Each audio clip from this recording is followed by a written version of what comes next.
திண்டுக்கல் மாவட்டம் பழனியில் இந்து சமய அறநிலையத்துறை கட்டுப்பாட்டில் இயங்கி வரும் பழனி ஆண்டவர் கலை மற்றும் பண்பாட்டு அறிவியல் கல்லூரியில் மாபெரும் தமிழ் கனவு சிறப்பு நிகழ்ச்சி நடைபெற்றது. தமிழர் பண்பாடு, நாகரிகம், கலாச்சாரம் உள்ளிட்டவைகள் அனைவரும் அறிந்து கொள்ளும் வகையில் நடத்தப்படும் மாபெரும் தமிழ் கனவு நிகழ்ச்சியில் சிறப்பு விருந்தினராக உயர்கல்வித்துறை அமைச்சர் முனைவர் கோ. வி. செழியன் கலந்து கொண்டு சிறப்புரையாற்றினார்.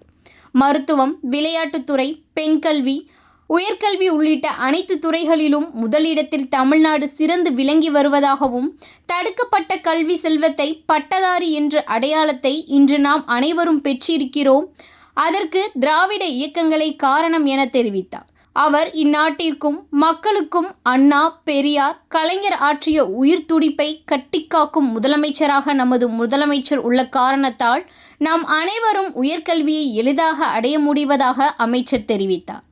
தமிழ் கனவு குறித்து சிறப்பாக கேள்வி மற்றும் பதிலளித்த மாணவ மாணவிகளுக்கு சான்றிதழ்களும் பரிசுகளும் வழங்கப்பட்டது.